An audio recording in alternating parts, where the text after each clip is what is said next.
Hi, we are Group 12. Uh, Today, our topic is discriminant analysis. We are going to perform discriminant analysis practically in SPSS and and we are going to showcase some interpretation of output. So, why do we actually use discriminant analysis? Is because uh, in modern day business decision making, sometimes one actually needs to investigate profiles for two or more groups. Here, the problem is essentially to determine which are the variables that distinguish between these groups, which are the common variables, or is there any equation which helps to discriminate between the groups and so on. For suppose a manager of credit card company may be interested to understand the distinctive profiles of credit card holders who are delinquent and non-delinquent. So here he may be necessary in building a discriminant model and checking whether the newcomers are delinquent or non-delinquent. So as a model in linear discriminant analysis, we develop a linear equation in terms of predictor variables, which measures the characteristics of these two or more groups in a way that discriminates the groups in maximum possible manner. Okay, now we will uh, uh, do some example practically in SPSS. Okay, so first I'm going to open my uh, data set. So here's my data set. Okay, I directly have a data set copied in my SPSS file. Okay,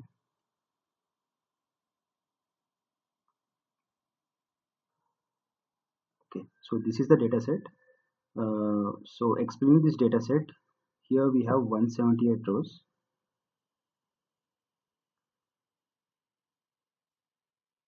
So and each row corresponds to one particular person, and each person is either in group 1 or group 2.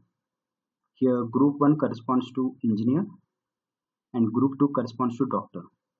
So each and every person is either an engineer and either or a doctor.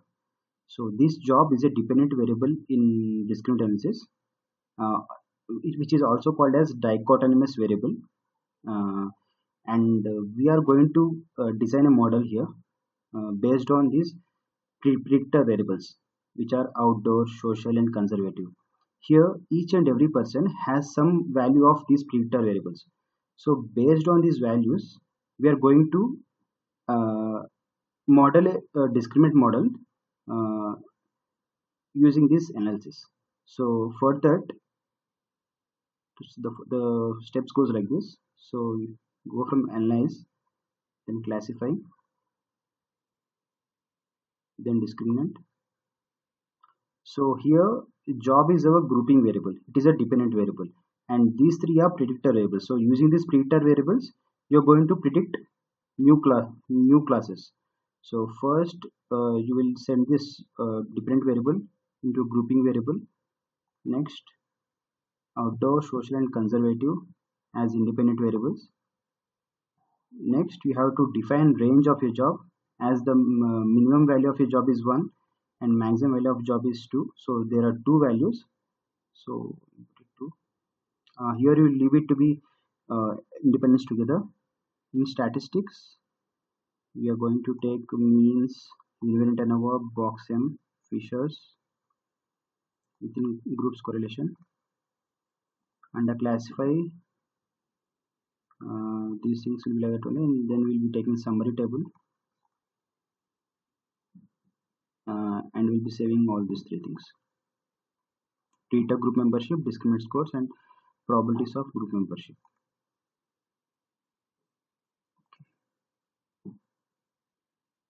So this is the output which we have.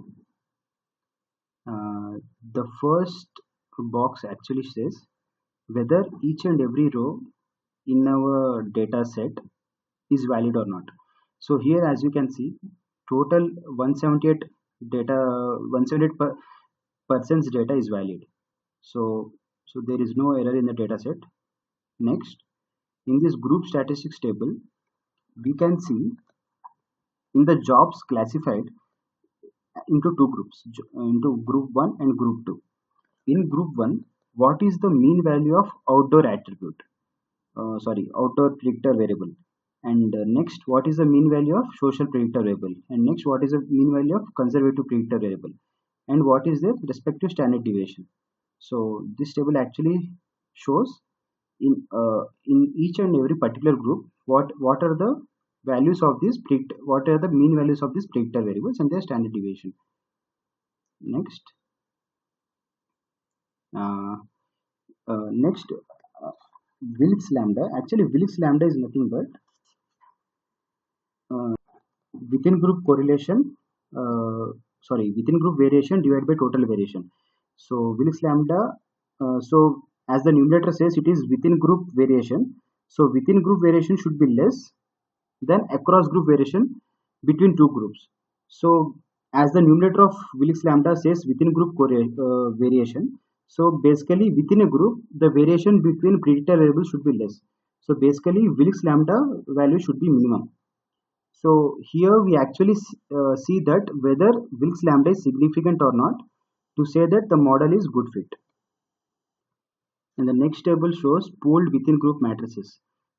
This table actually says what is the correlation uh, between the predictor variables. For suppose correlation between outdoor and social variable is 0.7. For suppose correlation between social and conservative variable is 0.091. In this discriminant analysis, we actually want this correlation should be minimum between predictor variables because we want each and every variable to be unique so that the groups can be classified by these variables perfectly. Okay, so this table actually shows the correlation between the variables. And the next table, here we have log of discriminant values. Here basically we only need to see whether these values are close to each other. If it is the case, then it is fine. For suppose here the values are 8.1 and here 7.8 and here 8.1 again. So these values are close. So this is fine. Then we check for box M test. In box M test, the significant value should be greater than 0.001. If that is greater than 0.001, then we can reject the null hypothesis and say that the null hypothesis states that equal population covariance matrices. So by rejecting the null hypothesis, we can say that it is unequal. So this significance value should be greater than 0.001 as a check in box M test. Next, we are going to see an eigenvalue table. Eigenvalue is nothing but it is a ratio of between or across group variation divided by within group variation. So as I said before, that across group variation should be more because two groups should be classified clearly, and across group variation should be more, yeah, and within group variation should be less. So as the numerator of the uh, eigenvalue is across group variation, so eigenvalue should be more. So basically this canonical relation should be also more value. So this is okay. 0.653 is a bit of on higher side, so that is fine. And here in Wilks lambda, here we have to see that whether Wilks lambda is significant or not. So as we can see, it is almost, it is zero basically, so it is significant. Next, in the next table, we have standard canonical discriminant function coefficients. In discriminant equation, our equation goes like this. For suppose I am writing a discriminant equation for using these predictor variables, my equation goes like z equal to some b naught, for suppose b0 plus b0 is my coefficient, okay, constant term, b0 plus b1 x1 plus b2 x2 plus b3 x3. So here we have three variables: outdoor, conservative, and social. Outdoor, social, and conservative. So what happened? These are the coefficients of the discriminant function. So this is so here b1 corresponds to 0.885. Social b2 corresponds to minus 0.488 and b3 corresponds to 0.240. So these are the discriminant coefficients. Structure matrix, we can it's not that useful, but we have to just see whether the same pattern is followed here. For suppose here the outdoor is the highest discriminant coefficient, and next followed by conservative and next by social. So the same pattern is followed in the structure matrix. So till now we have a discriminant equation with discriminant coefficients, and the next table shows about the centroids of two particular groups which are formed. So first group's centroid is minus 0.896 and second group centroid is minus plus 0.819. So here what we infer is, if suppose ZA is the first group's centroid, it is minus 0.896 and ZB is second group centroid, it is 0.819. Okay, so we will be calculating a Z cutoff which will be equal to number of elements in B into ZA plus number of elements plus number of elements in A into ZB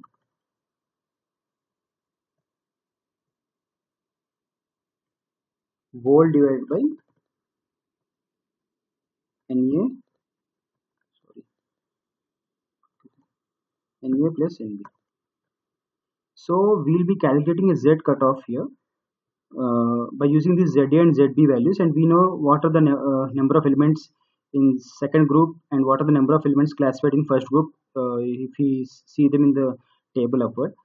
So we will be getting a Z cutoff. So what we are actually doing here is, if Z cutoff, so if suppose we get some value of Z cutoff, for suppose it's 25. So not 25, it's 0.25. So whenever the value whenever the value of Z will be less than 0.25, then he will be in first group, and whenever the value is greater than 0.25, then he will be in second group. So this is the inference in which we can actually classify a new member into when we can actually classify a new member, uh, which group is he actually suited for. So in this we can classify, and these are some of the classification statistics. Here what we can infer is, here how much are actually classified correctly. For suppose 72 people are classified correctly to be in group 1, being in group 1, and 77 people are classified correctly which were in group 2 and classified also correctly in group 2. So overall percentage of classification correctly is 83.7%, which is also called as hit ratio. So it is very good amount of hit ratio which we can consider. So the model is, so we can say that the model is good because it has a good enough eigenvalue and the Wilks lambda is significant, and apart from that the hit ratio is also more than 80. So we can consider this model to predict any newcomer. For suppose 179th customer is coming into our database, and we need to classify him whether he is an engineer or doctor. So we will take his variables, his outdoor, social, and conservative variables, and we will use this equation to find his z value. And if his z value will be less than this z cutoff value, he will be into he will be an engineer. And if his z value will be is more than z cutoff value, he will be a doctor. So in this way, we can classify them perfectly.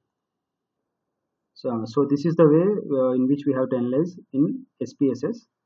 Okay, now I am going to show how we are going to do in the same thing in this thing is left.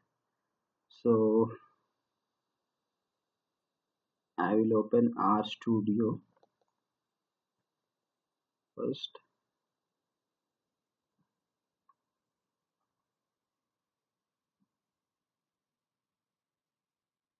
Just a moment. Okay,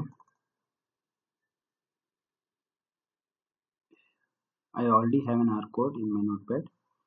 So basically, to do linear discriminant analysis in R, you need to have a mass package. So first and prerequisite is to install mass package. As I already have a mass package, I will import that mass package by using library.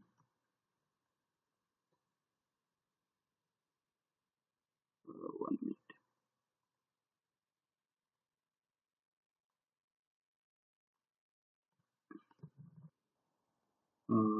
It is not okay. It is capital library mass.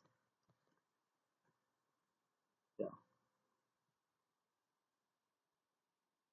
it is taking time, but it will get imported.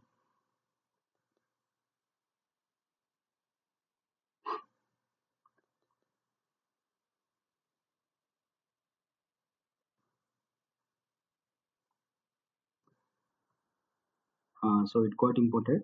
So for doing linear discriminances, you need to install mass package.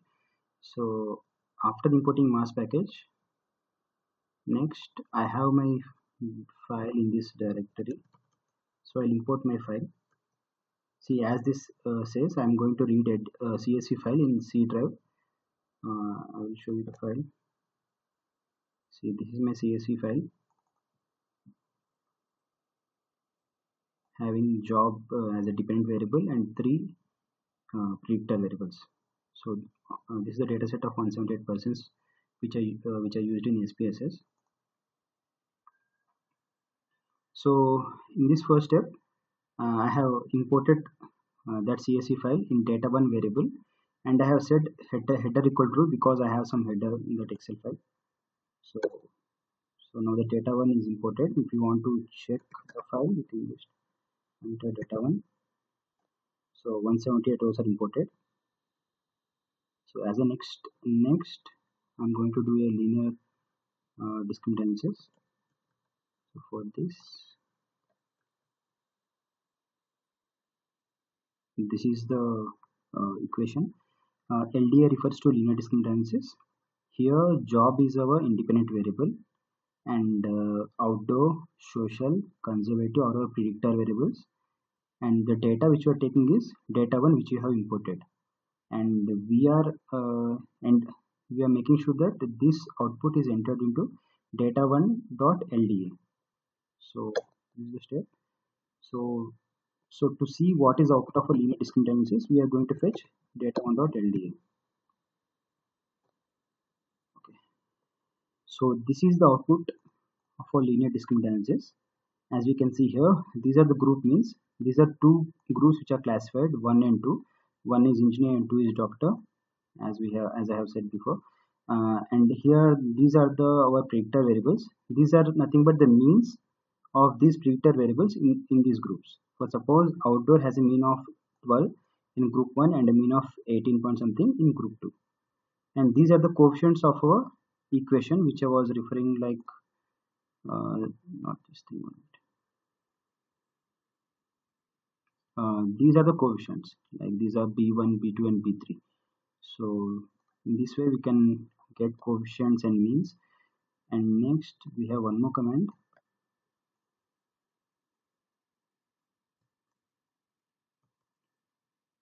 This is the command.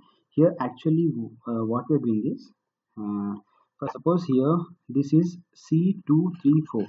In 234 columns in our Excel we have predictor variables. Okay, so what we are doing using these 234 variables, we are actually predicting our new class. I'll show you. See, these are 2, 3, 4 column variables. These are the old classes which are given. So we have to predict the new classes for these variables. So basically we are predicting new classes for 2, 3 and 4 predictor variables. So this is the formulation how we do it. So we are predicting a new class. So we'll be using a dollar sign in class for that. So when we execute this command, so the new class values entered into particular variable. So I'll just see what is in that particular variable, data1 dot ldo dot p. So these are the new class variables. So for suppose this is our initial these are our initial classes. Here for first person, our class is 1, and here and after classification also we got as 1. For second person, see for second person initially it was 1, but after classification we got it as 2. So in this way these are the new classes and these are the old classes. So percentage of accuracy hit ratio we need to find. So for that we have a final equation, sorry, formulation. So this is the here in one table will be comparing our new classes. This is the new classes data1.lo.p with our old classes in data1 sheet, the first column, this one. Okay, so here we can see that 1 and 1 corresponds to 70 and 2 and 2 corresponds to 78. So 15 people here and 15 people here are wrongly classified. So in this way we can calculate the hit ratio. So in this way, we can actually work practically in R and SPSS. Uh, so hope this is useful for you all. Thank you for listening.